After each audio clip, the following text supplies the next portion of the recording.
So today the title of my message is तो आज की सुबह जो मेरे संदेश का शीर्षक है Seven Trumpets, 7 तुतारियां, Patterns of Judgment and Mercy in Revelation. प्रकाशित वाक्य में न्याय और दया के प्रतिरूप। Last week we've been studying about the seven seals. और पिछले हफ्ते जो है हम 7 मोहरों के बारे में हमने सीखा। So this is an upgrade of the judgment that God is going to pour in the world. तो ये उसके आगे का हिस्सा है जो परमेश्वर न्याय संसार पे लाने वाला है। We always talk about upgrade in blessings. हम जो है हमेशा बढ़ोतरी के बारे में और आशीष के बारे में बात करते हैं। But this is the next level of judgment that God is going to bring upon the पर world. ये अलग स्तर का न्याय है जो परमेश्वर संसार पे ले आएंगे। So the seven trumpets, once the seventh trumpet is blown, जब 7 तुतारी फूकी जाएगी, there will be 7 bowls of judgment. तो 7 प्याले भी जो है कटोरे भी है वो भी आएंगे। So the last time that we studied the word, पिछले बार जब हमने वचन को सीखा था, we studied the comparison of the 7 seals, the 7 judgments that were given, तो हमने जो है वो तुलना देखी थी 7 मोहरों की। and we just saw the pattern that was displayed in the Genesis, in the book of Genesis. और उसका जो प्रतिरूप है वो हमने उत्पत्ति की किताब में भी देखा So था। I'll just give a brief about what we studied so that you would be able to relate. तो मैं सिर्फ उसके बारे में सारांश में बताता हूँ ताकि आप उससे अच्छे से समझ पाए। So when the first seal was opened by the Lamb of God, तो जब परमेश्वर के मेमने के द्वारा पहली मोहर खोली गई थी, there was a rider that was coming on a white horse. तो एक घुड़सवार वहां पर आ रहा था सफेद घोड़े पे। He wanted to declare peace upon the world. उसको इस संसार पे शांति की घोषणा करनी थी। Then what happened is, after some time when the second seal was opened, फिर थोड़े समय बाद जब दूसरी मोहर खोली गई, the rider came on the red horse, तो घुड़सवार लाल रंग के घोड़े पर आया। and the first thing that he did was he removed the peace from the earth तो उसने पहली बात जो की उसने संसार से शांति को हटा दिया and started declaring war. और युद्ध की घोषणा उसने की। Now this war could be war between the nations. तो ये जो युद्ध था ये राष्ट्रों के बीच में हो सकता है, It can be within the nation. ये राष्ट्रों के अंदर हो सकता है, It can be kind of an uprising. ये जो है वो विरोध भी कर सकता है। But this war is not going to be a very small kind of a war. It is going to be a war at a very large scale. ये ऐसा छोटे मोटे युद्ध नहीं पर ये महायुद्ध होगा। So we know that once war comes in, there will be famine on the land. तो हम जानते हैं कि अगर जहाँ पे युद्ध आता है वहाँ पे अकाल भी आएगा। So basically, when the third seal was opened, तो जब तीसरी मोहर खोली गई, the rider comes on a black horse, तो जो घुड़सवार है वो काले घोड़े पे आता है and he declares famine. और वो अकाल की घोषणा करता है। There will be very limited ration. There will be very limited food that will be available on the earth. और उस समय इस पृथ्वी पर बहुत कम अनाज बचेगा। And the word of God says that it will be in a measure that a slave would receive just only for himself. और वो इतने कम मात्रा में रहेगा कि जो सेवक है वो अपने लिए ही बटोर It पाएगा। may not be even sufficient for your own family. वो आपके पूरे परिवार के लिए भी पूरा नहीं होगा। Then when the fourth seal was opened, और जब चौथी मोहर खोली गई, there was a rider that was on the green horse, तो घुड़सवार हरे घोड़े पे आया and that communicated death. और उसने मृत्यु की घोषणा की। So death basically would be an effect of the red horse and the rider on the white horse. तो जो मृत्यु है वो लाल घोड़े का और Black. काले घोड़े का उसके मिलाकर उसका उत्तर निकलेगा। So death can come as a result of war. तो मृत्यु जो है वो युद्ध का परिणाम होगा। And death could come as a result of famine also. और मृत्यु जो है वो अकाल के कारण भी आ सकती Then है। when the fifth seal was opened, जब 5वीं मोहर खोली गई, the focus from the earth was shifted back into the heavens. तो जो ध्यान था वो पृथ्वी से हटकर दोबारा आकाश में चले गया। And there we see that the blood of the saints who were martyred for preaching the gospel, for standing for Christ, they were crying out for vengeance. तो बलिदान किए गए संतों का लहू जो वेदी के नीचे से परमेश्वर की न्याय के लिए पुकारते हैं। And God basically gives them a white garment, a garment of और righteousness. परमेश्वर ने सफेद कलर के वस्त्र पहनाते हैं जो धार्मिकता के वस्त्र है। And he tells them that you have to rest for a while. और वो उनसे कहते हैं कि आपको थोड़ी देर विश्राम करना होगा Until the number of people, those who have been martyred, is reached. जब तक कि बलिदान किए या शहीद किए गए लोगों की संख्या पूरी नहीं होती। And then when the sixth seal was open, और जब छठी मोहर खुली गई, we saw that God's creation starts collapsing. तो हमने देखा कि परमेश्वर की सृष्टि हिल गई थी। There was a great earthquake the sun becomes dark, the moon becomes blood in तो color. वहां पर बड़ा भूकंप हुआ, सूर्य अंधकार में हुआ और चांद भी रक्त में हुआ। And there were people who were trying to hide. और ऐसे भी लोग थे जो छुप रहे थे। And then when the seventh seal was opened, जब 7वीं मोहर खोली गई there was a silence in heaven. तो स्वर्ग में मौन था। So when we compared it with the Genesis story, तो जब हम उत्पत्ति की कहानी से इसकी तुलना करते हैं, we knew that in Genesis chapter 3,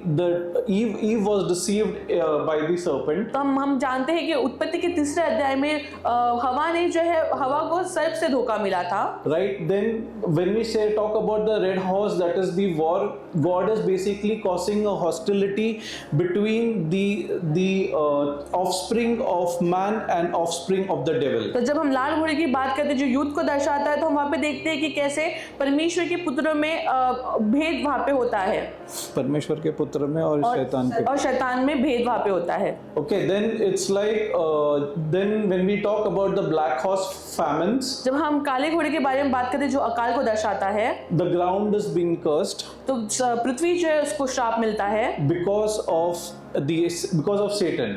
उस शैतान के कारण। And the word of God says that it will grow thorns and thistles. तो परमेश्वर का वचन बताता है कि वहाँ पर जो है वो कांटे और झाड़ झुड़प उगेंगे। So that means, the crops will be less. There will be thorns and thistles also growing along with the crops. तो इसका अर्थ ये है कि फसल कम रहेगी और इस पृथ्वी से कांटे ज्यादा उमड़ेंगे। The green horse that represented death, in the Genesis story it says, from dust you were made and to dust you will return. और हरा घोड़ा जो मृत्यु को दर्शाता है वो बताता है कि तुम धूल से पहने गए थे, तो मिट्टी से पहने गए थे, मिट्टी में ही तुम दोबारा लौटोगे। So blood of the fifth seal, the blood of the martyred saints, we know that the Abel's blood was actually crying out. और जो 5वीं मोहर हमने देखी थी जो बलिदान किए गए संतों की थी, वो हमें समझ में आता है कि वहाँ पर हाबिल का रक्त जो है वो रो रहा था। Then the sixth seal was opened, the sun was dark, the moon became like blood. We know that there was a great flood that was there on the face of the earth. और जब 6ठी मोहर खोली गई थी, हमने देखा कि सूरज अंधकार में हुआ, चंद्र जो है वो रक्त में हुआ। ये दर्शाता है नोहा के समय का जो तूफान वहाँ पे आया था, जो बाढ़ आई थी। Then the seventh seal basically is that silence in heaven, and then there is an angel that basically mixes the prayers of the saints with the incense that has been given to him. और 7वीं जब मोहर खुली गई थी तो वहाँ पे हमें देखने को मिलता है कि जब संतों की प्रार्थना की धूप वहाँ पे जलाई गई थी, वो वहाँ पे जो शांति स्वर्ग में थी उसके द्वारा शांति और संतों की प्रार्थना वहाँ पे मिलाई गई थी। Okay, so then in Genesis 8 we see that there is a silence after the flood. और उत्पत्ति 8 में हम देखते हैं कि बाढ़ के बाद में पृथ्वी पर शांतता थी। And Noah is basically burning the sacrifice on the altar of every animal and bird. और हम वहाँ पे देखते हैं कि नूह जो है वो बलिदान कर रहा था सारे प्राणी के और पशु की। Next slide, please.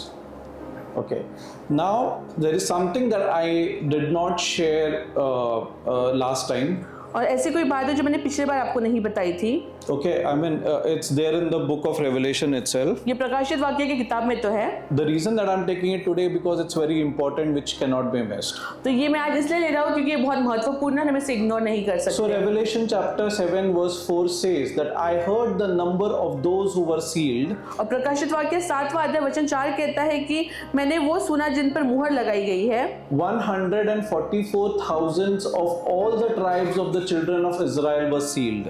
और इज़राइल के सब गोत्र में से 1,44,000 पर मुहर लगाई गई। So I do not know how the sealing is going to be. तो मैं नहीं जानता कि मुहर किस प्रकार लगाई जाएगी। But in Ephesians chapter 1 verse 13 and 14 it says that we are sealed by the Holy Spirit. पर इफिसियों पहला अध्याय वचन 13 और 14 में बताया गया है कि हम पवित्र आत्मा द्वारा हम पे मुहर लगाई गई है। So I do not know that in that day when 144,000 people will be sealed, whether God is going to do a physical sealing upon their bodies or on their foreheads or possibly on their hands. I am not sure about that. पर मैं नहीं जानता कि जब परमेश्वर मुहर बंद करेगा 1,44,000 लोगों के ऊपर तो वो उनके शारीरिक रूप में उनके हाथों पे या माथे पे या पैरों पे करेगा। So but there at least I believe that there will be the sealing by the Holy Spirit. पर मैं विश्वास करता हूँ कि जो मुहर बंद होगा वो पवित्र आत्मा के द्वारा होगा। Because that is the only pattern that has been given in the Word of God. क्योंकि यही तरीका जो है वो परमेश्वर के वचन में दिया गया है। Now there is something that is important in the sealing pattern that has been given. और यहाँ पे कुछ महत्वपूर्ण बात है जो मुहर बंदी में बताई गई है। There have been 12 tribes, and in that 12 tribes, each tribe around 12,000 people have been chosen. और 12 गोत्र वहाँ पे थे और हर 12 गोत्र में से 12,000 लोगों को चुनाव किया गया था। Now, when we see the list of the 12 tribes, और जब हम 12 गोत्र की लिस्ट को देखते हैं and when we compare it to the 12 tribes that have been mentioned in the Old Testament, और जब हम उसकी तुलना हम पुराने नियम के जो 12 गोत्र उनसे करते हैं, we find that the tribe of Dan has been removed in the book of Revelation. तो हम देखते हैं कि दान के गोत्र प्रकाशित वाक्य किताब में मौजूद नहीं है। And Manasseh has been added in the book of Revelation. और एप्रेम का जो नाम है वहाँ पे जोड़ा गया है। Now, why is the tribe of Dan that has been removed? Let's try to understand तो that. दान के गोत्रों को वहां से क्यों निकाला गया, हम उसकी समझने की कोशिश करेंगे। If we go to Genesis chapter 49 verse 17, it says Jacob's prophetic word. It says, Dan shall be a serpent by the roadside. अगर हम उत्पत्ति 49:17 वचन में देखें तो परमेश्वर का वचन बताता है कि याकूब की भविष्यवाणी पूर्व वचन ये है कि दान मार्ग के किनारे सांप के समान होगा। Now, if I just want you to understand, Jesus chose how many disciples? तो मैं आपसे पूछना चाहता हूँ कि यीशु मसीह ने कितने चेलों का चुनाव किया? But he chose, that was one, that was Judas. और उसने उसमें से एक का चुनाव किया जो यहूदा था। He was the son of perdition. वो जो है वो शैतान का पुत्र था। So can you just see the correlation that is being done तो here? क्या आप यहाँ पे वो तुलना को समझ सकते हैं? Now, 1 Kings chapter 12 verse 29 to 30 says, पहले राजा उसका 12वां अध्याय वचन 29 से 30 कहता है, Dan's tribe was excluded because they had an early inclination towards idol worship. दान के गोत्रों को बाहर रखा गया क्योंकि उसने प्रारंभ से ही मूर्ति पूजा की और झुकाव दिखाया था। So during the reign of King Jeroboam on Israel, जब यरूबाम का शास्त्र इजराइल पे था, Dan was one of the two centers where golden calves were established. तो दान उन दो स्थानों में से एक था जहां सोने के बछड़े स्थापित किए गए थे। Now remember one thing, God does not like idolatry. तो आप एक बार को याद रखिए कि परमेश्वर को मूर्ति पूजा बिल्कुल पसंद नहीं And है। that is why Dan was removed, because he continued in idolatry and he did not show repentance. और इसलिए दान के गोत्र को वहां से हटाया गया था क्योंकि वो मूर्ति पूजा कर रहा था और उसने पश्चाताप भी नहीं किया। So even though you may be in Christ, if you are still living a life, that does not pleases God, remember one thing, God will not hesitate to remove you from that. तो आप एक बात को हमेशा याद रखिए कि चाहे आप परमेश्वर के साथ में बने रहे और आप ऐसी कुछ बातें करें जो परमेश्वर को पसंद नहीं हो, तो परमेश्वर आपको भी वहां से अलग कर देगा। What is the definition of an idolater in the New Testament? नए नियम में मूर्ति पूजा की व्याख्या क्या है? It says, for this you know that no fornicator,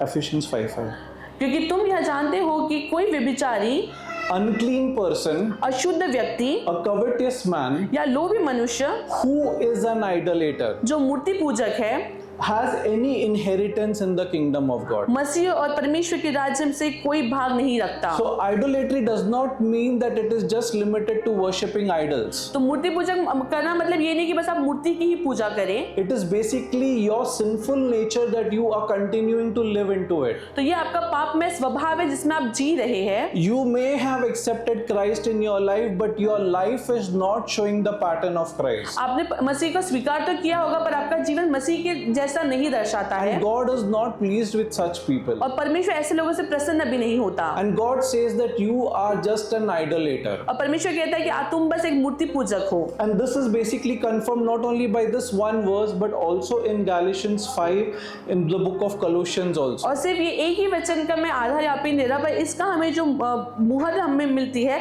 वो गलतियों 5वां अध्याय और कुलुस्सियों पहले अध्याय में भी हमें देखने मिलता है। So we know that God is not pleased with idolaters. तो हम ये यहाँ से ये सीखते हैं कि परमेश्वर मूर्ति पूजकों से प्रसन्न नहीं होता। So let me take you to the pattern. Deception first.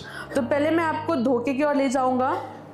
Second thing is basically idolatry, दूसरी बात है मूर्ति पूजा, which is sin in God's eyes. जो परमेश्वर की नजरों में पाप है। Now, for the people who worship God, जो लोग परमेश्वर की आराधना करते हैं, God offers His blessing and His protection. तो परमेश्वर उन्हें अपनी आशीष और सुरक्षा देता है। So Revelation chapter 7 verse 9 and 10 says तो प्रकाशित वाक्य 7वां अध्याय वचन 9 और 10 कहता है that in the vision, Apostle John basically sees a great multitude. तो एक दृष्टांत में जो यूहन्ना है वो एक बहुत बड़ी भीड़ को देखता है, So which has just no numbers, I mean it's just countless. जिसकी कोई गिनती नहीं है। They belong to every tribe, people and tongue. वो हर एक जाति, गोत्र और लोग और भाषा के थे, And they stand before the throne of God. और वो परमेश्वर के सिंहासन के सामने खड़े थे, And they cry out, salvation belongs to our God who sits on the throne. और वो पुकारते हैं कि उद्धार हमारे परमेश्वर का है जो सिंहासन पर बैठा है। Now John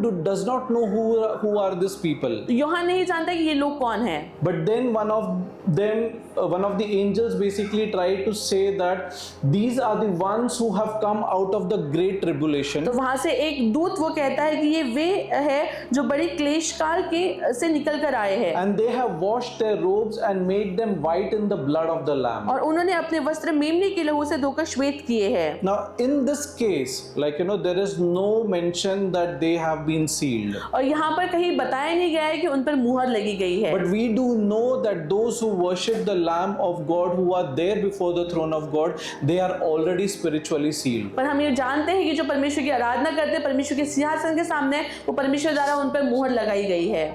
Okay, so now not only the tribe of Israel, but also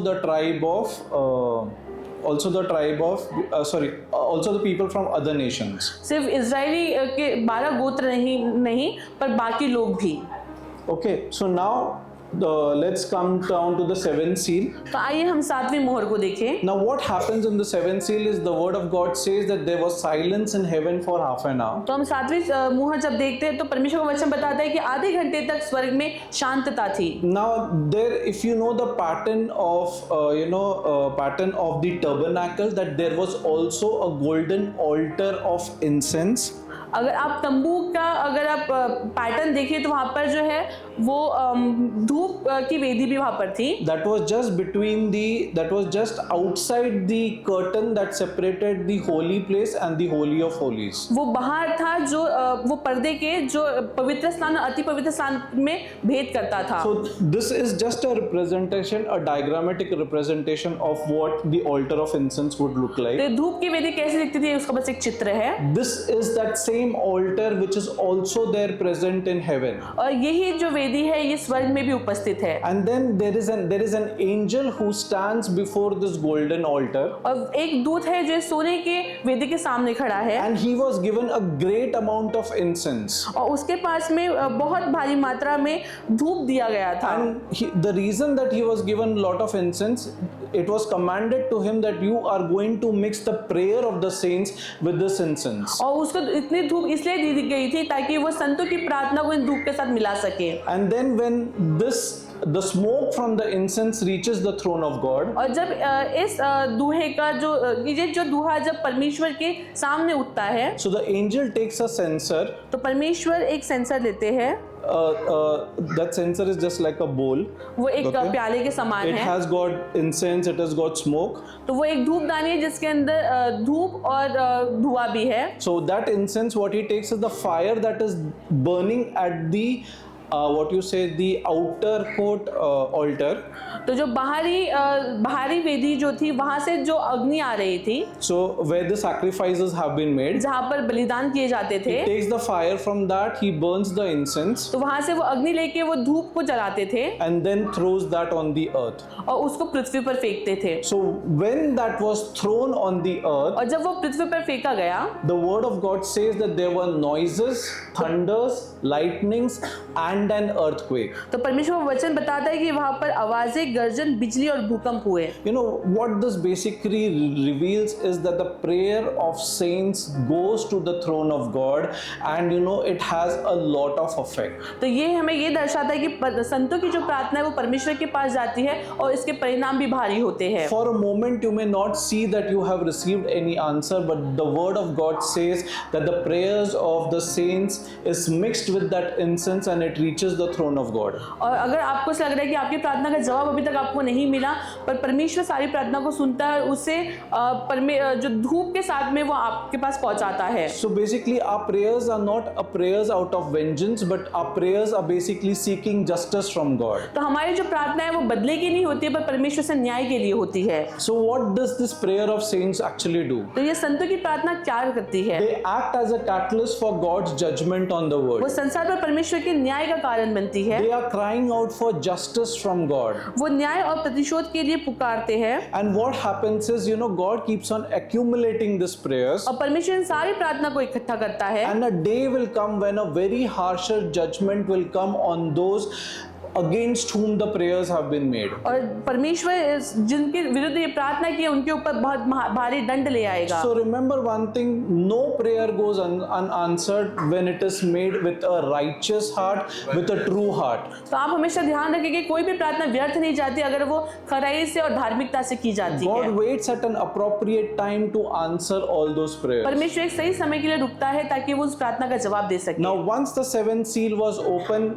the new level of judgment starts coming in. तो जब 7 मुहर का पूरा हुआ तो एक नए प्रकार का न्याय वहां पर आया। Now when we will be talking of the 7 trumpet judgment, तो जब हम 7 तुरई के बारे में या नरसिंहों के बारे में बात करेंगे, it does not have the Genesis story inside it, तो इसके अंदर उत्पत्ति की कहानी नहीं है, but the sequence in which the judgments have taken place has some kind of significance and symbolism of, you know, of a message that is at the heart of every Christian. तो जिस तरह से ये तुरई फूकी जाती है इसको हम दर्शाएंगे तो हर एक ईसाई भाई के मन के कहानी के से ये मेल खाता है। So we will just try to understand what that 7 trumpets are. तो हम सीखेंगे कि ये 7 नरसिंह क्या होते हैं। Then basically I will show you just like how I showed for the Genesis story, there is some pattern there which has been drawn in the word of God. तो फिर जैसे मैंने आपको उत्पत्ति से 7 मोहरों की तुलना करके बताई थी, वैसे मैं इसके बारे में आपको आगे बताऊंगा जो परमेश्वर के वचन से प्रभावित है। Okay, now the first trumpet judgment, तो पहली नरसिंह का जो न्याय है, it's given in Revelation chapter 8 verse 7. ये प्रकाशित वाक्य अध्याय 8 वचन 7 में मिलता है। And the word of God says the first angel sounded and hail and fire followed. और पहले स्वर्गदूत ने तुरई फूकी और ओले और आग वहां पे बरसे, And it was mingled with blood. और ये रक्त के साथ मिलाए गए थे। Now we understand what is hail. हम समझते हैं ओले क्या होते हैं, बर्फ का गोला. Okay. Now if we mix it with fire, what happens? तो अगर हम उसे अग्नि के साथ मिलाएंगे तो क्या होगा? It will basically melt. तो ये पिघल जाएगा। But the judgment is such कि it doesn't melt at all. पर न्याय ऐसा होगा कि वो बिल्कुल भी पिघलेंगे नहीं। So ice carries that fire. तो जो बर्फ है वो जो ओले है वो अग्नि को पकड़ेगा, It is mingled with the blood और वो रक्त के साथ मिलाया जाएगा and then thrown on earth so that there will be a great devastation. और पृथ्वी पर फेंका जाएगा ताकि पृथ्वी पे सारा कुछ बर्बाद हो जाए। Now what it says is, and the third of the trees were burnt up and green grass were burnt up. और वचन बताता है कि 1/3 जो पेड़ है वो जल गए थे और सारे हरी घास भी जल गए थे। So what does fire basically signify? तो अग्नि क्या दर्शाता है? Basically it can either be refining you, तो वो एक तो आपको शुद्ध कर सकता है, or it basically represents God's presence or God's holiness, या परमेश्वर की महानता और परमेश्वर की पवित्रता दर्शाता है, or it can basically mean that God's wrath is being shown upon sin or his judgment. या फिर परमेश्वर के न्याय के परमेश्वर के भड़काव को वो दिखाया या कोप को दर्शाता है। So when we say in a natural phenomena according to our human understanding, हमारे मानसिक समझ के द्वारा hail and fire, they cannot be combined together. ओले और आग एक साथ में मिलाए नहीं जा सकते। सकते, but this is a supernatural judgment that God is pouring upon. पर ये अलौकिक न्याय है जो परमेश्वर हम पे बरसाएगा। And then what happens is blood basically, red blood basically signifies the redeeming power and death. और जो लहू है वो परमेश्वर की छुड़ाने का और मृत्यु को दर्शाता है। So since this being judgment, तो ये अगर न्याय है, it basically shows that God is basically pouring out his first judgment on earth. तो ये दर्शाता है कि परमेश्वर अपने पहले न्याय को इस पृथ्वी पर ला रहा And है। what happens is 1/3 of the trees and grass that is there on the earth, it gets wiped off. और ये इसके द्वारा क्या होगा कि पृथ्वी के 1/3 पेड़ और पौधे जो है वो जल जाएंगे और नष्ट होंगे। There were similar judgments that were there in the book of Exodus, और इसी तरह के जो न्याय है वो निर्गमन की किताब में भी हमने देखे थे, or in the book of Genesis. या उत्पत्ति की किताब में भी। Now we know that hail and fire was poured on earth as a part of the 7th plague. तो हम जानते हैं कि ओले और आग पृथ्वी पर बरसाए गए थे 7वें प्लेग में। Now if we say that if we take verse 23, अगर हम वचन 23 ले, it says, and Moses stretched out his rod towards heaven, and the Lord sent thunder and hail, and fire darted to the ground. और अगर हम वचन में पढ़ते हैं तो जब मूसा ने अपने हाथ को बढ़ाया तो परमेश्वर ने अपने न्याय को वहां पर भेजा और ओले और आग वहां पे बरसे। And verse 24 says there was hail and fire mingled with the hail. और वचन 24 कहता है कि तब ओले और उनके साथ मिलकर आग की वर्षा वहां पर हुई, And it struck every herb and every tree of the field. और वहां के सारे पेड़ और पौधों को उसने नष्ट किया। A very similar kind of a judgment happened in the book of Exodus. तो ऐसा ही न्याय निर्गमन की पुस्तक में भी हमें देखने मिलता है। Why did God pour out this judgment? तो परमेश्वर ने ये न्याय को क्यों वहां पर बरसाया? Because Pharaoh always hardened his heart. क्योंकि फिरौन ने अपने हृदय को कठोर कर लिया था। Now some people generally ask that isn't it unfair that Pharaoh hardened his heart? तो ये Isn't it unfair that the Lord hardened his heart? तो कई लोग ये कहते हैं कि ये उचित अच्छी बात नहीं है कि परमेश्वर ने फिरौन के हृदय को कठोर किया था। But if you read the word of God very carefully, the word of God says first Pharaoh hardened his heart. तो अगर आप वचन को अच्छे से पढ़े तो वचन में आपको देखने मिलता है कि पहले फिरौन ने अपने हृदय को कठोर किया। God gave him ample number of warning through Moses and Aaron. तो मूसा और हारून के द्वारा परमेश्वर ने बहुत सारी चेतावनी भी दी थी, But he would not let it go. पर वो उसे जाने देता था, वो सुनता नहीं था। He would not basically let the people of Israel go to worship तो वो इजरायली God. लोगों को परमेश्वर की आराधना करने नहीं जाने देता था। Now what happens here is, तो यहाँ पर क्या होता है, once the threshold was reached,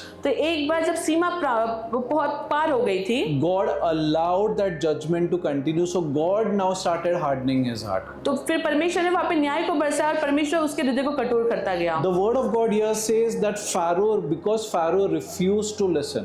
तो यहाँ पे वचन बताता है क्योंकि फिरौन ने सुना नहीं था। A similar kind of judgment we see on Sodom and Gomorrah. तो हम इसके प्रकार हम एक न्याय को देखते हैं सदम और गमोरा पर भी। When the generation was so wicked, the sin was so high on the face of the earth. तो इस पृथ्वी पर जब सदम और गमोरा के युग का जो पाप है वो बहुत ज्यादा बढ़ गया था, So God judged that land with brimstone and fire. तो परमेश्वर ने वहाँ पर आग और गंधक को बरसाया। And when the angels were trying to take out Lot's family, they said only one thing: do not look back. तो जब लूत के परिवार को वहाँ से दूत बाहर निकाला था, उन्होंने बस एक ही बात उनसे कही थी कि पीछे मुड़ के मत देखना। But his wife, what did she do? She turned back. पर उसकी बीवी पीछे मुड़कर उसने देख लिया And she became the pillar of salt. और वो नमक का खंबा बन गई। Now what does basically this whole judgment signify? तो ये न्याय क्या दर्शाता है? And that is the pattern that is hidden in this judgment. तो यही वो तरीका है जो इस न्याय में छुपा हुआ है। A hardened Pharaoh's heart एक कठोर फिरौन का हृदय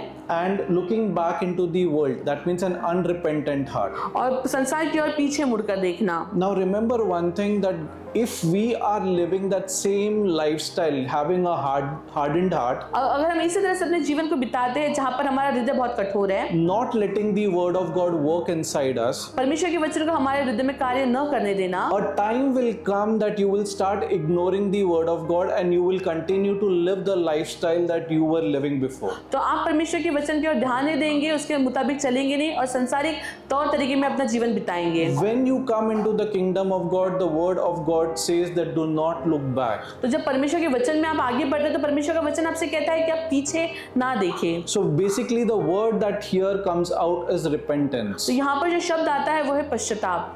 Next.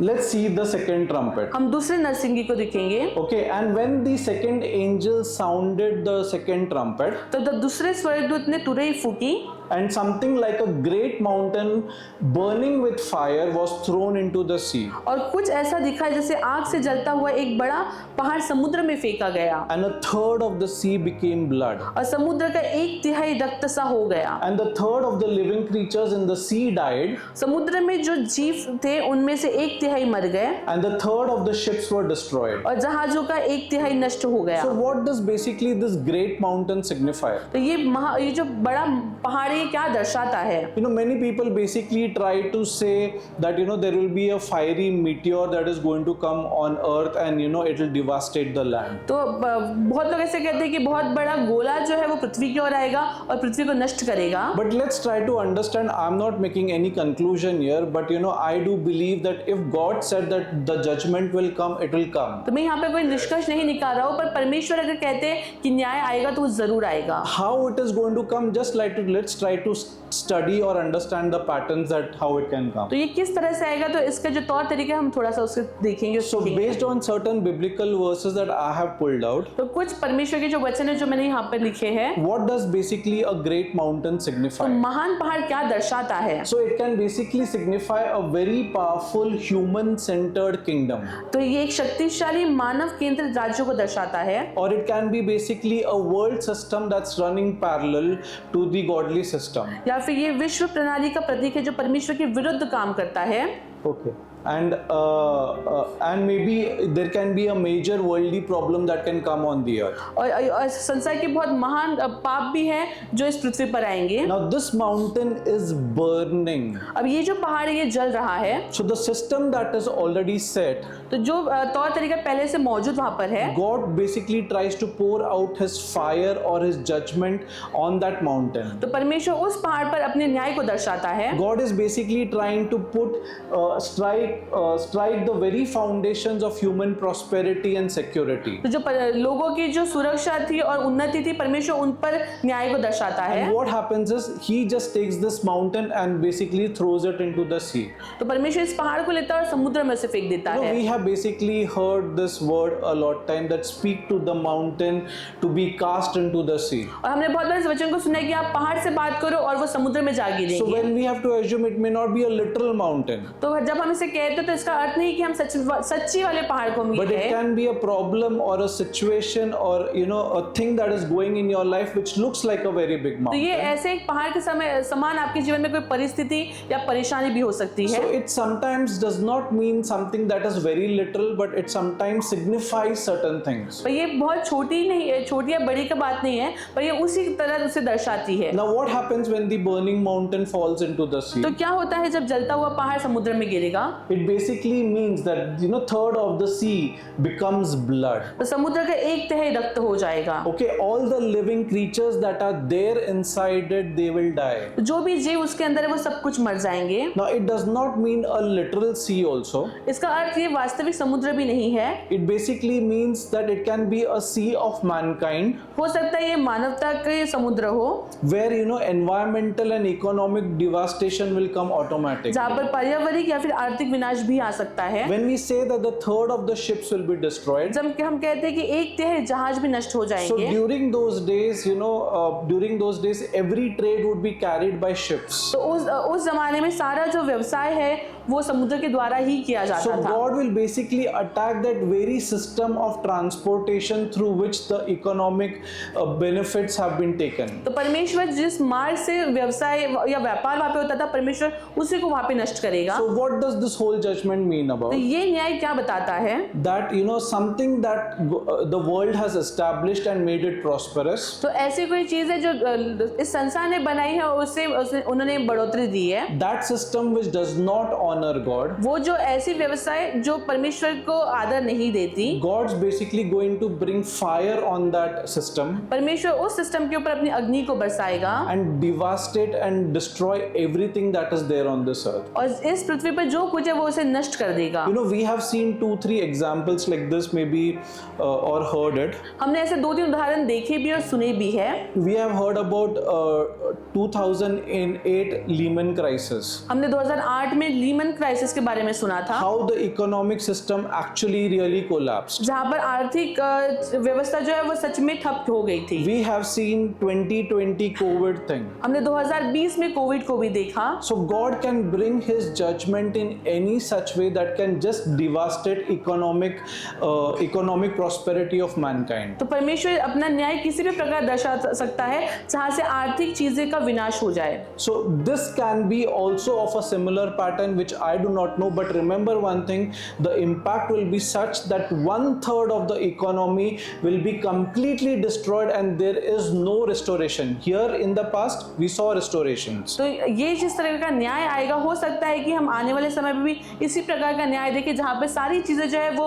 उसका विनाश किया जाएगा और यहाँ पे कोई पुनर्स्थापित भी बातें नहीं की जाएगी। Just like let us try to understand the patterns of that similar judgment that was there in the Old Testament. तो पुराने नियम में सामान्य न्याय किस प्रकार किए गए थे हम उसे देखेंगे। So in the book of Jeremiah, the prophet Jeremiah basically is basically saying to Babylon. तो यहाँ पर अगर हम इर्मिया की किताब में देखें तो इर्मिया भविष्यवक्ता यहाँ पर बाबिलोन से कहते हैं। He says, "Behold, I am against you, O destroying mountain." वो कहते हैं कि देखो मैं तेरे विरुद्ध हूँ, विनाशकारी पहाड़ Who destroys all the earth, जो पृथ्वी को नष्ट करता है। and I will stretch out my hand against you, और यहोवा यो कहता है कि मैं तुझ पर अपने हाथ को बढ़ाऊंगा, roll you down from the rocks, तुझे चट्टानों से गिरा दूंगा and make you a burnt mountain. और तुझे जलता हुआ पहाड़ बनाऊंगा। So this mountain must have been basically very prosperous mountain. हो सकता है ये जो पहाड़ है ये बहुत ही प्रॉस्परस हो।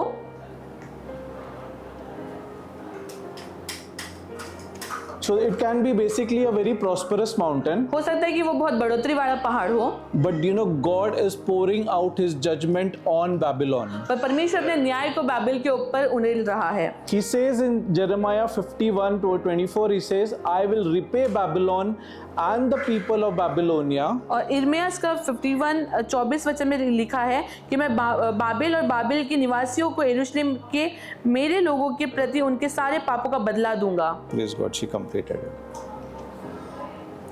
Okay, so I will repay Babylon and people of Babylon for all the wrong that they have done to my people. मैं बाबिल और बाबिल के निवासियों को यरूशलेम के मेरे लोगों के प्रति उनके सारे पापों का बदला दूंगा। A similar judgment in the book of Exodus. और सामान्य न्याय हमें निर्गमन की किताब में भी देखने मिलता है। Very first of the plagues that hit Egypt. जो पहली विपत्ति मिस्र में आई थी, Where basically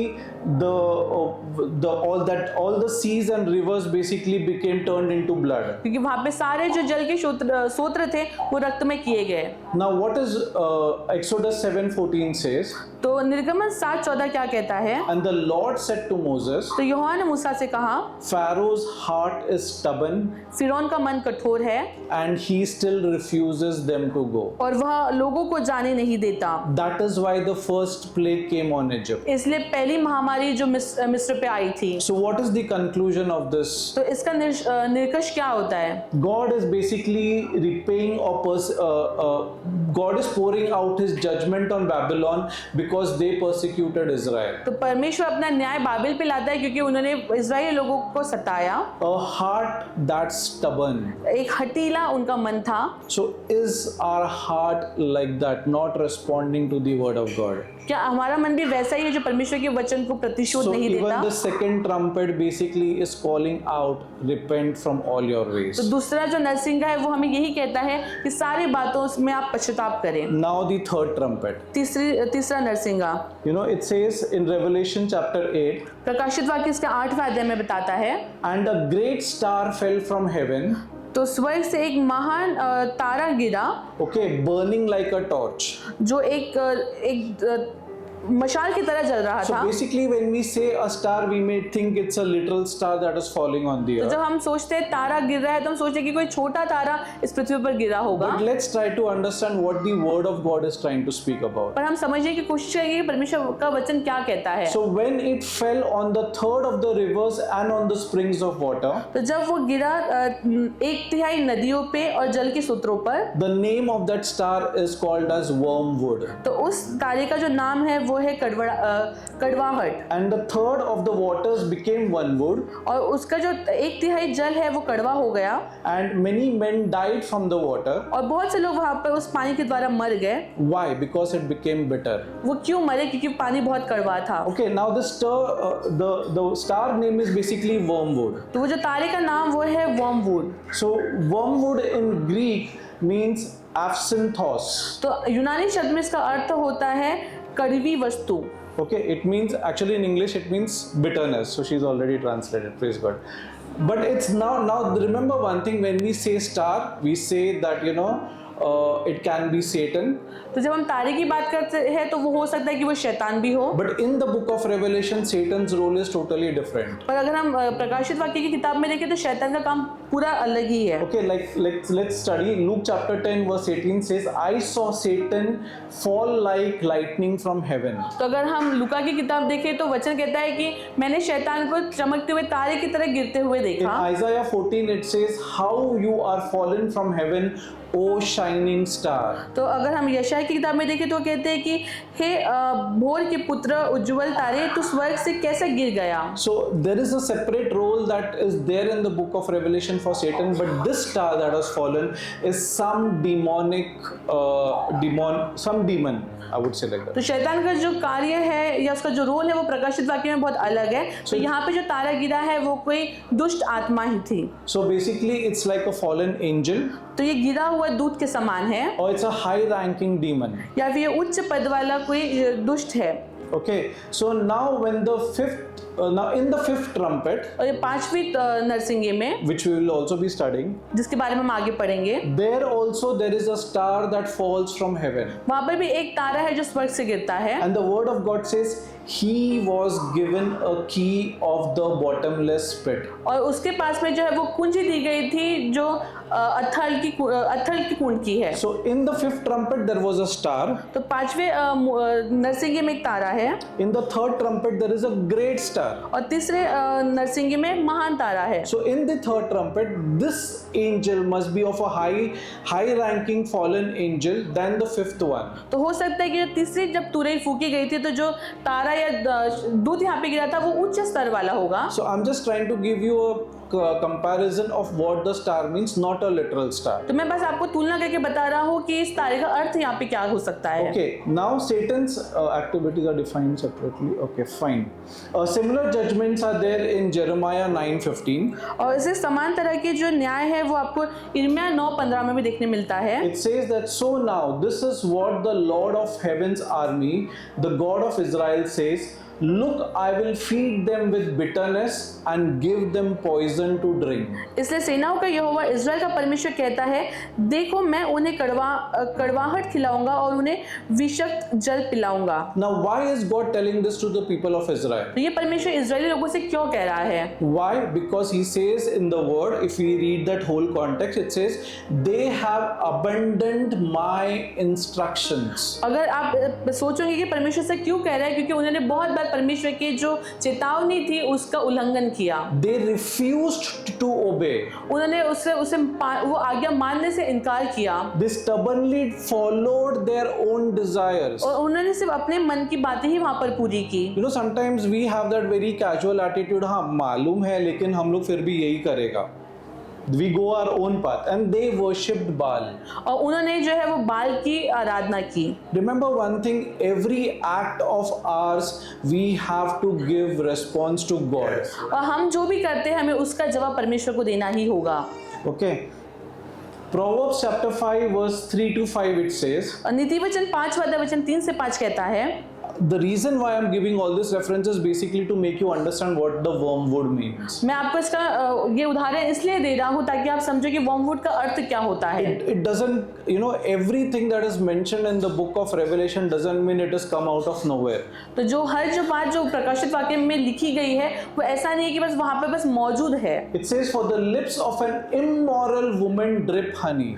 क्योंकि व्यभिचारिणी स्त्री के होठ से मधु टपकता है। Her mouth is smoother than oil. और उसका मुंह तेल से भी अधिक कोमल होता है। Now who is this immoral woman? तो ये व्यभिचारिणी स्त्री कौन है? God is telling these are the people of Israel. परमेश्वर कहते हैं कि इजराइल के लोग हैं। God says that they are my bride. परमेश्वर कहते हैं कि वो मेरी दुल्हन है and I am their bridegroom. और मैं दुल्हा हूँ। So anyone that is not a bride, whom God doesn't call a bride is basically an immoral woman. तो हर एक जन जिसको परमेश्वर अपनी दुल्हन नहीं कहता वही व्यभिचारिणी स्त्री है। He says, but in the end she is bitter as wormwood. पर परमेश्वर का वचन कहता है कि अंत में वो बहुत ज्यादा कड़वी है। So basically that means for God Israel has become a wormwood. तो परमेश्वर का वचन के द्वारा हमें ये समझ में आता है कि वो इजराइल लोग जो है वो बहुत ही कड़वे हो गए हैं। And in our context are we that wormwood? पर अगर हमारी बात अगर हम करें तो क्या हम उतने कड़वे हैं? The Bible always talks about bearing good fruit. परमेश्वर का वचन हमेशा कहता है कि हम अच्छे फल को ले आए। But the Bible says either you will not bear good fruit or it says that you will also bear a bitter fruit. पर परमेश्वर का वचन ये भी कहता है कि हो सकता है कि तुम अच्छे फल ना भी लाओ या फिर तुम कड़वे फल को ले आओ। So is my life basically, producing that good fruit in my life? तो क्या हमारा जीवन अच्छे फलों को या वो कड़वे फलों को ले आ रहा है? So what does this third trumpet mean basically? तो ये तीसरा जो तुरही है उसका अर्थ निष्कर्ष क्या है?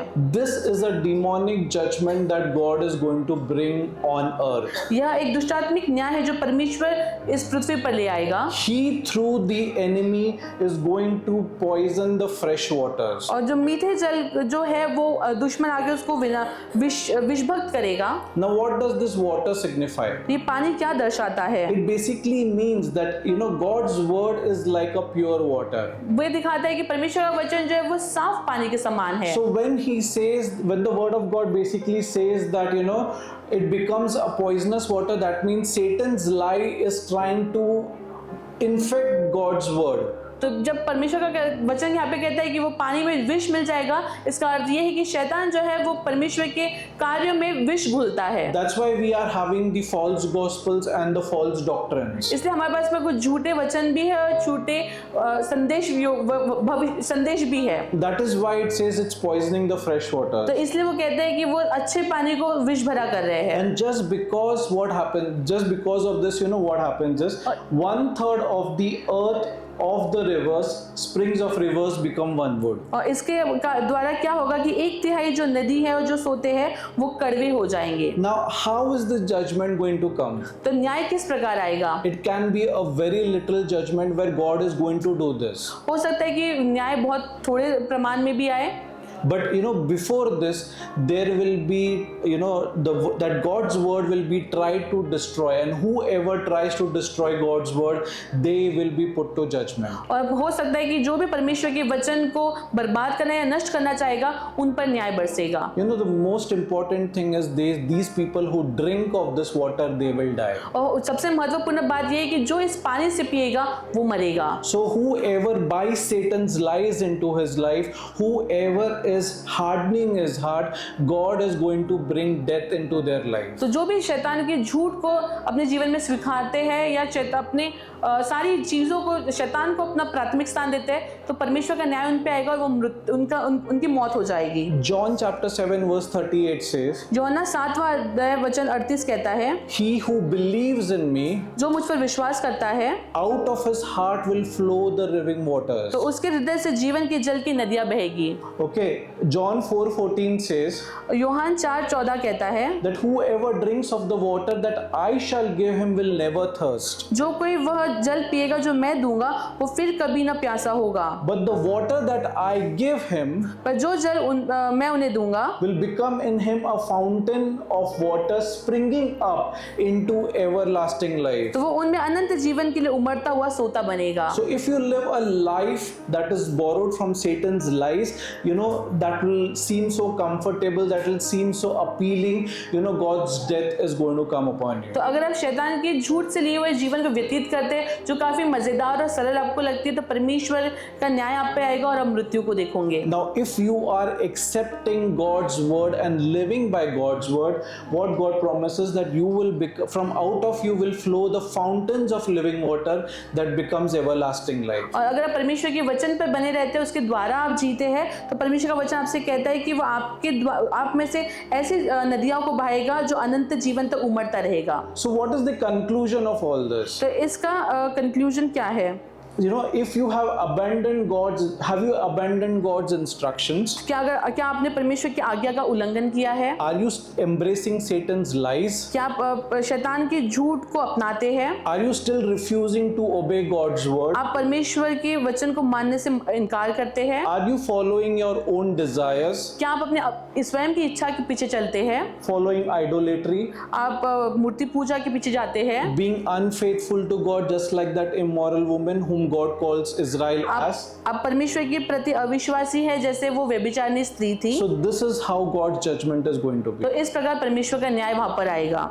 Let's come to the fourth trumpet. हम चौथे नरसिंगों को देखेंगे। So when the fourth angel sounded the trumpet, तो जब चौथे दूत ने इस नरसिंगे को फूका, a third of the sun was struck, तो सूरज का 1/3 उसके ऊपर आक्रमण हुआ, a third of the moon and the third of the stars, और चंद्रमा और 1/3 तारे और 1/3 तारों पर भी आक्रमण हुआ, and they all became darkened. और वो सब अंधकार में हो गए। So now what does light signify? तो यहाँ What does the light तो प्रकाश क्या दर्शाता है? Light signifies when Jesus says, I am the light of the world. वो ये दर्शाता है जब यीशु मसीह ने कहा कि मैं संसार का प्रकाश हूँ। So when you have the light of the world, the light within you shall influence and bring light all over. तो अगर आप में वो ज्योति, वो प्रकाश है, तो वो आपके आसपास भी वो प्रकाश को दर्शाएगा। So what does this judgment actually mean? तो इस न्याय का अर्थ क्या है? See, it can be a literal darkness also that can come. हो सकता है कि पूरा अंधकार भी हो जाए। But this judgment is basically coming because the light in the love for God and the light in the lives of the people, they have become, they have become darkened.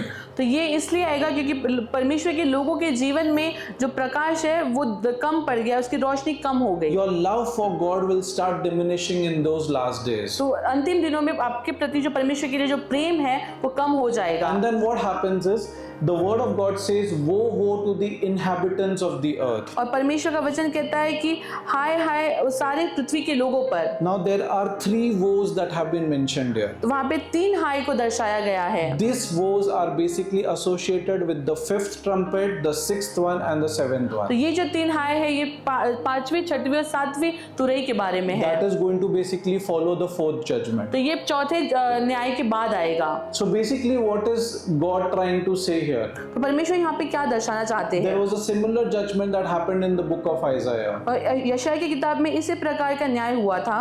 Okay, it says that God's anger came on the land and to make the land desolate and destroy the sinners within it. तो यहाँ वचन बताता है कि परमेश्वर का जो क्रोध है इस भूमि पर आया और भूमि को उजड़ गई और सारी जो पापी चीज थी वो नष्ट हो गई। The stars of the heaven and their constellations will not show their light. और सूरज और चंद्रमा और सारी चीजें जो नक्षत्र में है वो अपना प्रकाश नहीं देंगी। The rising sun will be darkened and the moon will not give its light. तो उदयमान सूर्य अंधकार में होगा और चंद्रमा अपना प्रकाश न देगा। Now what is the real judgment here? तो इसमें सच्चा न्याय क्या है? I will punish the world for its evil. मैं संसार को उनके पापों के लिए दंड दूंगा। The wicked for their sins. जो दुष्ट लोग थे उनके पापों के लिए। I will put an end to the arrogance of the haughty. तो जो भी लोग जो मन के हठीले हैं मैं उनके प्रति अपने क्रोध का दर्शाऊंगा। And humble the pride of the ruthless. और जो भी घमंडी लोग हैं उनको मैं उनको नम्र करूंगा। There is similar judgments like this in the book of Joel. Joel की किताब में भी हमें सामान्य न्याय को देखने मिलता है। Keep on going, then I think so. You guys will. I won't treat you for lunch. So okay, let's go. You know, in the book of Exodus, also the same judgment is there. और समान प्रकार का न्याय हमें निर्गमन की किताब में भी देखने मिलता We है। see that similar judgment is there in there in the 9th plague, और ये 9वें महामारी में भी हमें देखने मिलता है। where basically God says, और यहाँ पे परमेश्वर का वचन कहता है, I'm sorry, I have to heavily depend on the word that is written.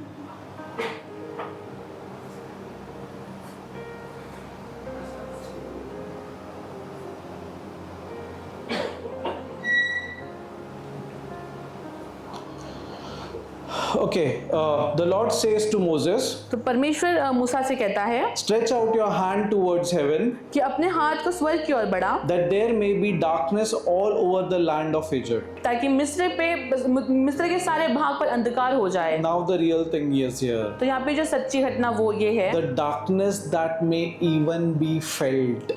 तो ऐसा अंधकार जो महसूस भी किया जा You सकता know, है। when there is darkness on the land, what is God going to do? Basically, you know, your complete, you know, the places which are dark, you know, people will generally go into depressions. तो जब अंधकार पूरी पृथ्वी को समा जाएगा तो उस time में क्या होगा कि तो लोग जो है वो डिप्रेशन में भी जाते हैं। You know, when there is sunlight, basically there is, you know, good growth of vegetation and all that stuff, but that also will be taken away. जहाँ पर सूर्य अपनी रोशनी देता है तो वहाँ पे पेड़ पौधे भी अच्छे से फलते हैं, पर जहाँ पर अंधकार होता है वहाँ पे सारी चीजें नष्ट हो जाती है। So what does this fourth trumpet basically mean? तो ये चौथा जो तुरही है इसका अर्थ क्या है? It basically means that in the last days there will be increase in human sins. तो इसमें अर्थ ये है कि अंत के दिनों में लोगों के पाप बढ़ जाएंगे। God will give up mankind to their lustful desires. परमेश्वर मनुष्य की उनकी वासना भरी इच्छाओं के हवाले कर देगा। Now why is God judging the people like that? तो परमेश्वर लोगों का न्याय इस प्रकार क्यों कर रहा है? Like as we saw, Pharaoh hardened his heart during the initial phases of plagues. जैसे हमने देखा कि फिरौन ने अपने हृदय को कठोर कर लिया था जो पहले जो महामारी वहां पर आई थी। But just because he continued to refuse to listen, God now allowed him that, you know, now I will only make your heart more hard. क्योंकि फिरौन ने अपने हृदय को पहले कठोर किया था तो फिर परमेश्वर ने सोचा कि मैं अब तेरे हृदय को और कठोर करूंगा। So remember one thing, as the light will diminish, the judgment is going to keep on increasing. तो आप एक बात को याद रखिए कि जैसे जैसा प्रकाश कम होगा न्याय वैसा ही बढ़ता जाएगा। Now the fifth trumpet, the first woe. पांचवा नरसिंगा पहला है। Now this is basically very painful. ये बहुत दर्दनाक है। I'm sure John must have heard, when he saw this vision, he must have really cried. मैं ऐसा सोचता हूँ कि जब यूहन्ना ने ये दृष्टांत को देखा तो वो सच में रो रहा होगा। Now it says a star had fallen from the sky. तो वचन कहता है कि स्वर्ग से एक तारा गिरा। He was given the key to the shaft of the bottomless pit. तो उसको अथाह कुंड की कुंजी दी गई। Now when he opened that pit, तो जब उसने वो कुंड को खोला there was a smoke that poured out. तो वो उससे एक बहुत धुआं निकला। And you know, it was just like a huge furnace.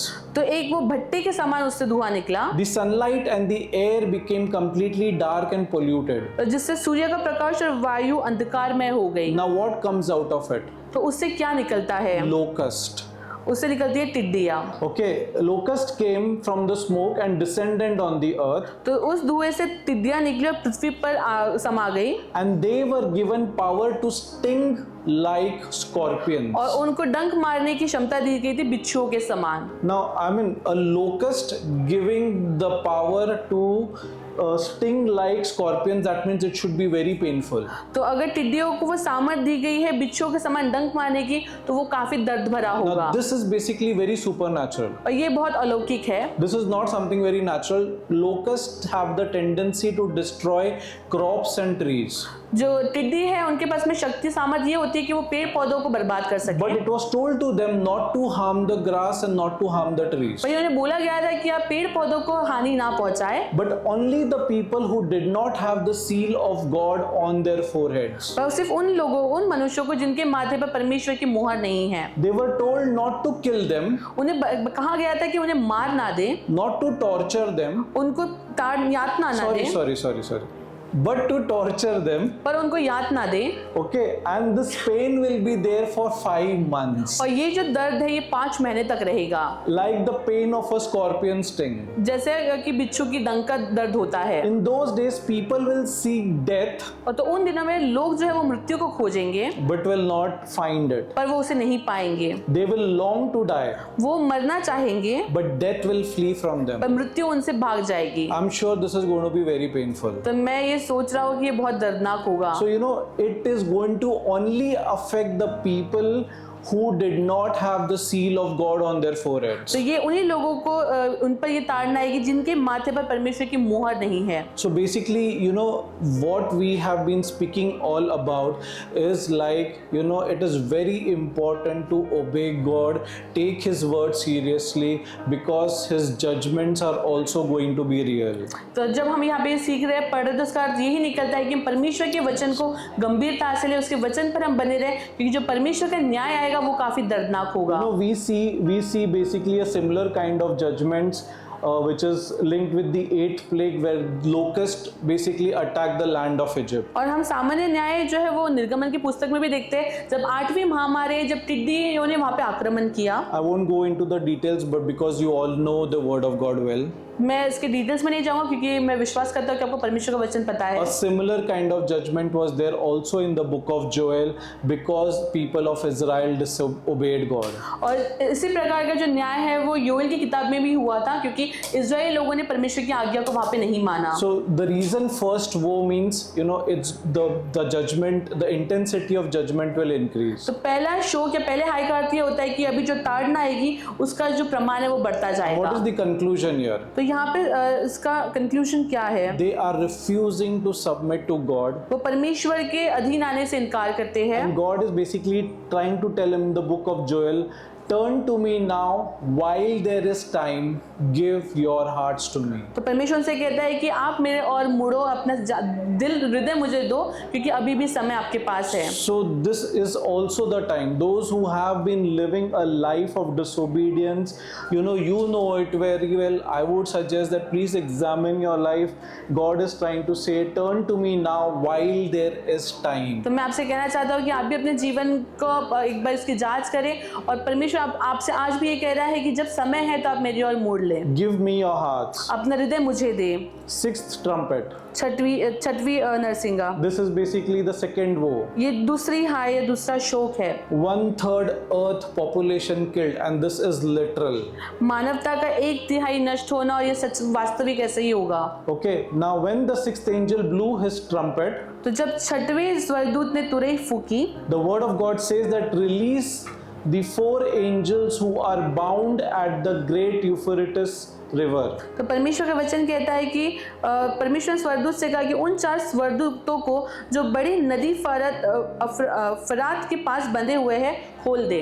The 4 angels who had been prepared for this hour and day and month, for this hour and day and month and year were turned loose to kill 1/3 of all the population on earth. और वे जो 4 दूत खोले गए थे, जो उस घड़ी, उस दिन और महीने और वर्ष के लिए मनुष्य की 1/3 के मार डालने के लिए तैयार किए गए थे। So remember one thing, there are 4 angels that are there in the river who are bound. तो आप एक चीज को याद रखिए कि 4 दूत हैं जो फरात नदी के नीचे हैं बंधे हुए, which God is going to release them for that day when the second woe comes. तो जब दूसरा शोक होगा तो परमेश्वर उन 4 दूतों को तब वहां से वो खोलेंगे, When the 6th trumpet will be basically sounded. जब छठवीं तुरही फूकी And जाएगी। he says, I heard the size of the enemy were 200 million mounted troops. और वो कहते हैं कि मैंने वो गिनती को सुना, वो 2000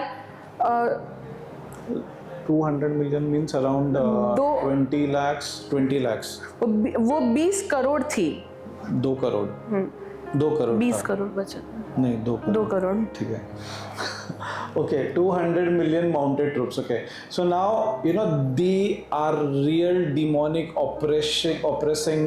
They are real demons who are basically going to kill people from the face of this earth. तो वो ऐसे दानव रहेंगे जो सचमुच लोगों को इस पृथ्वी पर से हटा देंगे। Okay, 1/3 of all the people of the earth were killed by the three plagues, by the fire and smoke and the burning sulfur that came from the mouth of the horses. तो इन तीनों महामारियां अर्थात आग धुएं गंधक से जो उनके मुंह से निकलते थे मनुष्य की 1/3 मार डाली गई। So remember one thing, we have already seen. I would just go to the verse 20 and 21 because that is important. तो मैं वचन 20 और 21 की ओर आपका ध्यान को ले जाऊंगा। Now it says, but the people who did not die in these plagues still refused to repent. तो वचन कहता है कि जो लोग इस महामारी में नहीं मरे फिर भी उन्होंने परमेश्वर का स्वीकार करने से नकार वहां पर दिया। Okay, they refused to repent of their evil deeds and turn to God. तो उन्होंने परमेश्वर का स्वीकारा नहीं और पापों का पश्चाताप भी नहीं किया। They continued to worship demons वो दानव और दुष्ट की शैतान की आराधना करते रहे and idols made of gold, silver, bronze, stone and wood. और जो सोने चांदी से जो मूर्ति गढ़ाई गई थी उसकी वो आराधना कर रहे थे। Verse 21 says they did not repent of their murders or their witchcraft or their sexual immorality or their thefts. और वचन 21 वचन कहता है कि और जो खून और टोना और व्यभिचार और चोरी उन्होंने की थी और उनसे भी उन्होंने मन नहीं फिराया। So why did the sixth, what is the judgment, what is the conclusion of the sixth trumpet judgment? तो इसका कंक्लूजन क्या निकलता है? That it will be executed on those who refuse to repent on sexual immorality, murders, thefts, worshipped idols and witchcraft. ये उन लोगों के ऊपर इसका न्याय आएगा जो खून टोना व्यभिचार और चोरी करते हैं। Okay, now let's go to the scroll. तो आइए हम एक पुस्तिका की ओर जाएंगे। This is between the sixth and the seventh judgment. ये 6वीं और 7वीं तुरही के बीच में होगा। Now this part of the thing is secret. ये जो है ये बहुत ही गुप्त और रहस्यमय है। You know, I find it very amazing that God has still kept something secret between the three judgments that is already revealed in the book of Revelation. तो मैं ये देखता हूँ कि परमेश्वर ने जो ये पुस्तिका है इसको बहुत ही गुप्त तरीके से रखा है 3 तुरही के पहले और 3 न्याय के पहले। I would just read the important parts. यहाँ पे जो इम्पोर्टेंट है वही मैं आपको बताऊंगा। It says, I saw another mighty angel coming down from heaven. तो वचन कहता है कि मैंने आकाश से नीचे उतरते हुए एक और बलवान स्वर्गदूत को देखा। His face shone like sun and his feet were like the pillars of fire. उसका मुख मंडल सूर्य के समान तथा उसकी टांगे अग्नि स्तंभों की जैसी थी। And verse 3 says, he gave a great shout like the roar of lion. और फिर वह सिंह के समान दहाड़ता हुआ ऊंचे स्वर से चिल्लाया। And when he shouted, और उसके चिल्लाने से the 7 thunders answered. 7 गर्जन तर्जन के शब्द सुनाई देने लगे। Now we have seen 7 seals. हमने 7 मोहरों को देखा। We have heard about 7 trumpets. हमने 7 तुरही के बारे में भी सुना। When the 7th trumpet is bowled, the 7 bowl judgments come. तो जब 7 तुरही फूकी जाएगी उसके बाद में 7 कटोरे का न्याय भी आएगा। But in between that there is another judgment called as the 7th thunder judgment. तो उसके बीच में जो है वो 7 गर्जन की न्याय भी होगा। Now what is written of that judgment? तो उस न्याय में क्या लिखा है? It's verse 4 says, चौथा वचन बताता है when the 7 thunders spoke, तो जब 7 गर्जन हो चुके, Apostle John is basically trying to say, I was about to write. तो प्रेरित पौल योहान ये कहते हैं कि मैं लिखने ही वाला था। It was then he was about to write and there was a voice which came from heaven. वो लिखने ही वाले थे और स्वर से एक आवाज आई। It says, keep secret what the 7 thunders said and do not write it down. 7 गर्जनों ने जो कुछ कहा है उसे छिपा ले तथा उसे लिख मत। I do not know when this is going to be revealed. मैं नहीं जानता कि ये कब वास्तविक स्थान में आएगा। But it is going to be still much more painful than what we have till now discussed in the past. तो अभी तक हमने जो कुछ सीखा है डिस्कस किया है ये उससे भी ज्यादा दर्दनाक होगा। Okay, now I would just like to read a portion of scripture from verse 9. तो मैं 9वें वचन से आगे पढ़ूंगा। It says, so I went to the angel and told him to give me the scroll. सो मैं उस स्वर्गदूत के पास गया और मैंने उससे कहा कि वह उस छोटी पोथी को मुझे दे दे। And he says, yes, take it and eat it. तो उसने मुझसे कहा ये ले और इसे खा जा। He said, it will be as sweet as honey in your mouth, इससे ये तेरे मुंह के लिए शहद जैसा मीठा होगा, but it will turn sour in your stomach. पर तेरे पेट को वो कड़वा करेगा। It may not sound, or it may not look, or it may not taste basically very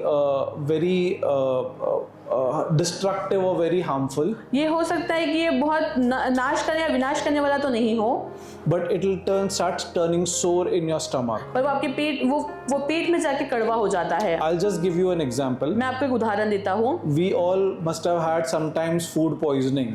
हो सकता है कि हमको बहुत बार हमारा पेट हमारा खराब हुआ होगा। We may relish the food that has been served that moment. जब हमें खाना दिया गया है तब हमने उसका आनंद तो मनाया होगा। But when we basically have suffered from food poisoning, our condition really goes down. पर जब हमारा पेट खराब होता है तो हमारी हालत बहुत ही खराब हो जाती है। What does Apostle Paul says it is going to be very sore in your stomach. तो यहाँ पर वो वचन में बताया गया है कि वो तुम्हारे पेट के लिए बहुत कड़वा होगा। It's going to be very, very unbearable and very, very painful. वो बहुत दर्दनाक होगा जिसको तुम सहन भी नहीं कर पाओगे। That is why I say that this is the time. That is why God is also saying this is the time. Repent. तो इसलिए परमेश्वर भी कह रहे हैं कि अभी समय है आप पश्चाताप करें। Okay, coming down close to the this seventh trumpet, third woe. तो सातवां नरसिंह का तीसरा हाय। It says now that the world has now become the kingdom of our Lord and of His Christ, and He will reign forever and ever. तो अब जगत का राज्य हमारे प्रभु का है और उसके मसीह का है, अब वह सुशांत युगानुयुग तक करेगा। So when the seventh trumpet is going to blow, that means the coming of our Lord Jesus Christ is going to be very close. तो जब सातवां नरसिंह का फूका जाएगा, ये दर्शाता है कि यीशु मसीह का आना बहुत निकट है। Okay, here what will basically happen is it is a time to judge the dead and reward your servants the prophets. तो यहाँ का समय वो है कि जो मृत्यु है उनका न्याय होगा और जो संत थे उनको प्रतिफल दिया जाएगा। As well as your holy people and all who fear your name, from the least to the greatest. और जो लोग हैं जिन्होंने तेरी आदर सम्मान किया, छोटे से लेके बड़ा तक। So God is going to reward His servants, His prophets, His holy people, and all those who fear His name. तो हर एक जन जिस परमेश्वर के नाम से भय खाते थे, उसके दास, संत और प्रेरित परमेश्वर उन्हें प्रतिफल देगा। But for the people who have disobeyed, पर जो लोगों ने परमेश्वर का इनकार किया, it's time for the final judgment for them. तो उनके ऊपर जो है वो न्याय आएगा। Where God is going to start keeping records. तो जहाँ पर परमेश्वर जो है वो उसका रिकॉर्ड रखेगा। So we will discuss it whenever the Lord leads me next time. तो जब परमेश्वर मुझे आगे मेरी अगुवाई करेगा तब हम इसके बारे में चर्चा करेंगे। Let's understand what this seven trumpet message means. तो आइए हम समझें कि ये 7 तुतारी का संदेश क्या है। Each and every trumpet basically had the message to repent. हर एक नरसिंगे का जो संदेश है वो है पश्चाताप। Okay, in the first trumpet what happens is 1/3 vegetation struck, 1/3 of the trees and green grass were burnt up. तो पहले जब तुतारी फूकी गई तो वनस्पति पर प्रहार हुआ, 1/3 पेड़ और सारी हरी घास जल गई। So what does the tree signifies? तो यहाँ पर पेड़ क्या दर्शाता है? It basically signifies wood, the cross of our Lord Jesus Christ. तो वो परमेश्वर के क्रूस को दर्शाता है। What does the grass signify? तो घास क्या दर्शाता है? That time the crops also were known as grass. वहाँ उस समय पे जो फसल थी उसको भी घास ही कहा जाता Even था। as they were classified as grass, from there the wheat comes. तो जब घास की हम बात करते हैं वहीं से गेहूं आता था। That is the bread of life. तो वो जीवन की रोटी है। Second trumpet, दूसरी तुतारी, sea struck. समुद्र पर प्रहार। 1/3 of the sea becomes blood, 1/3 of the sea creatures die. समुद्र का 1/3 रक्त हो गया, समुद्र के जीव भी नष्ट हो गए। 1/3 of the ships destroyed. 1/3 जहाज भी नष्ट हो गए। Blood signifies the death of our Lord Jesus Christ on the cross. लहू जो है वो हमारे यीशु मसीह का जो बलिदान है वो उस क्रूस पर दर्शाता है। Water signifies the living waters. जल जीवन के जल को दर्शाता है। Third trumpet, तीसरी तुरही, 1/3 of the rivers and spring poisoned by wormwood.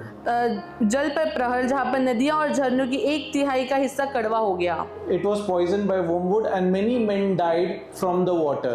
वो जहरीला हो गया और पानी कड़वा होने के कारण कई लोग मर भी गए। Because it was made bitter. क्योंकि वो कड़वा हो गया था। What happened at the cross? तो क्रूस पर क्या हुआ? The soldiers gave Jesus wine mixed with bitter gall. तो उन्होंने यीशु को पित्त मिलाकर दाखरस दिया था, But when he had tasted it, he refused to drink पर it. जब उसने उसे चखा था तो उसे पीने से मना कर दिया। Fourth trumpet. चौथी तुरही, The seven heavens struck. आकाश का प्रहर, A third of the sun was struck, a third of the moon, and the third of the stars, so that a third of them were darkened. सूर्य, चंद्र और तारों का 1/3 अंधकारमय हो गया ताकि अंधकार वहां पर छा जाए। When the Lord was at the cusp of his death, the word of God says in Matthew 27:35, at noon darkness fell across the whole land until 3 o'clock. तो जब यीशु मसीह अपने मृत्यु के एकदम निकट थे तो मत्ती 27 में बताया गया है कि दोपहर से लेकर 3 बजे तक सारे देश में अंधकार छा गया। The fifth trumpet. पांचवी तुरही, A star had fallen to earth from the sky, and he was given the keys to the shaft of the bottomless pit. तो एक तारा आकाश से पृथ्वी पर गिरा और उसे अथक कुंड के गहरे स्थान की चाबी दी गई। Verse 57 to 60 says that Jesus was buried in the tomb and he was there for 3 days. तो जो हम मत्ती में देखते हैं कि यीशु को भी कब्र में दफनाया गया था और वो वहां पर 3 दिन तक था। Now Revelation 1:8 says, I am the living one. I was dead and now look, I am alive forever and ever, and I hold the keys of death and Hades. प्रकाशित वाक्य पहले अध्याय 18 वचन में लिखा है, मैं जीवित हूँ, मैं मृत्यु था और अब देखो मैं हमेशा हमेशा के लिए जीवित हूँ और मेरे पास मृत्यु और अधोलोक की चाबियां है। So what I'm basically giving here is the patterns, what happened on that cross. तो मैं यहाँ पे जो आपको बता रहा हूँ वो सारी बातें हैं जो उस समय क्रूस पर हुई, And the sequence in which the second trumpet judgment is basically taking place. और वो एक सीक्वेंस है जहाँ पे 7वीं तुरही का जो न्याय है वो होगा। So if you are on the left side, basically you will see the judgment of God. तो अगर आप लेफ्ट साइड में देखोगे तो आप परमेश्वर के न्याय को वहां पे देखते हो। But if you are truly living a repented life, you will experience the fullness of Christ. तो अगर आप पश्चाताप में जीवन जी रहे हैं तो आप यीशु मसीह की पूर्णता को देखने पाओगे। You will basically experience, the blessing and the everlasting life of God. तो आप परमेश्वर की आशीष और युगानुयुग के जीवन को देखने पाओगे। Sixth trumpet. 6वीं तुरही, 1/3 of the population killed, but the 2/3 did not repent. मानवता की 1/3 नष्ट किया गया लेकिन 2/3 ने पश्चाताप नहीं किया। Now in the sixth trumpet there is a incident which is talking about 2 witnesses. तो वहाँ जब 6वीं तुरही फूकी जाएगी तो वहाँ पर एक क्षण है जहाँ पर 2 गवाह के बारे में बात की गई Who है, basically preach the gospel over all the earth. तो जिन्होंने पूरे पृथ्वी पर परमेश्वर के सुसमाचार को फैलाया। I will be trying to talk about that during the next time. जब मैं अगली बार आपकी अगुवाई करूंगा तो इसके बारे में मैं आपसे बात करूंगा। Matthew 28 verse 19. मत्ती 28 और 19, Go therefore and make disciples of all nations, baptizing them in the name of the Father and the Son and the Holy Spirit, teaching them to observe all things that I have commanded you, and lo, I am with you always, even to the end of the age. वचन कहता है कि जाओ और सभी देशों के लोगों को मेरे अनुयायी बनाओ, तुम्हें यह काम परम पिता के नाम में, पुत्र के नाम में और पवित्र आत्मा के नाम में उन्हें बपतिस्मा देकर पूरा करना है। And the seventh trumpet, और 7वीं तुरही, the culmination, the final judgment, or the final thing. अंतिम परिणति। Okay, the world has now become the kingdom of our Lord and of His Christ, and He will reign forever and ever. अब संसार हमारे प्रभु और उसके महिमा और मसीह का राज्य बन गया और वो हमेशा हमेशा का राज्य बनेगा। And this I'm trying basically to say, after in chapter Acts 1:11, when Lord Jesus Christ was taken away from the face of this earth, और जब प्रेरितों के काम में हम देखते हैं कि यीशु मसीह को स्वर्ग में उठा लिया गया था, and it says that who also said, basically these are the angels talking to the disciples. तो ये जो दूत है वो चेलों से बात कर रहे हैं। Men of Galilee, why do you stand gazing up into heaven? कि गलील के लोगों तुम वहाँ खड़े खड़े आकाश में तकतकी क्यों लगाए हो?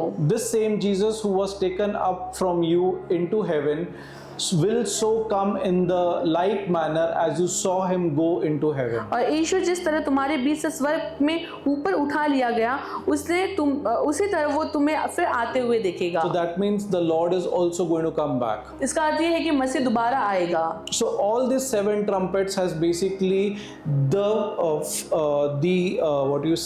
signatures of what happened on the cross till his ascension up to heaven. तो जो हमने 7 तुरई में देखा उसका निष्कर्ष ये आता है कि जो बातें वो क्रूस पर हुई थी वो उसे ही वहाँ पे दर्शा रहा है। So what is the message of the what is the message of the second trumpets in the book of Revelation asking of? तो ये जो दूसरे तुरई का न्याय क्या बताता है प्रकाशित वाक्य में? It is calling for true repentance. तो ये सच्चे पश्चाताप की ओर हमें बुला रहा है। True repentance is about turning your back to sin. तो सच्चे पश्चाताप का अर्थ है कि अपनी पीठ को पापों की ओर आप फेर देना। In John chapter 8 verse 9 the Bible says go and sin no more. यूहन्ना इसका 8वां अध्याय वचन 9 में कहा गया है कि जाओ और अब पाप मत करो। So this is the message, this is the basic understanding of what the second round of judgment going to look like. तो ये बस एक ऐसा छोटी समझ है कि दूसरा जो न्याय होगा वो किस प्रकार से होगा। So God has a separate plan even for the message of the 7 bowls. परमेश्वर के पास में दूसरा न्याय है 7 कटोरों के बारे में। Okay. The separate message for the 7 bowls. दूसरा एक संदेश है 7 कटोरों के लिए। But yet remember one thing, that there is 7 thunders judgment which no one knows about. पर अब एक बात को हमेशा याद रखें कि 7 गर्जन के भी न्याय होने वाला है जिसके बारे में किसी को नहीं पता। Who's going to write it and who's going to reveal it, I do not know. कौन उसे लिखेगा और कौन उसे बताएगा ये मैं नहीं जानता।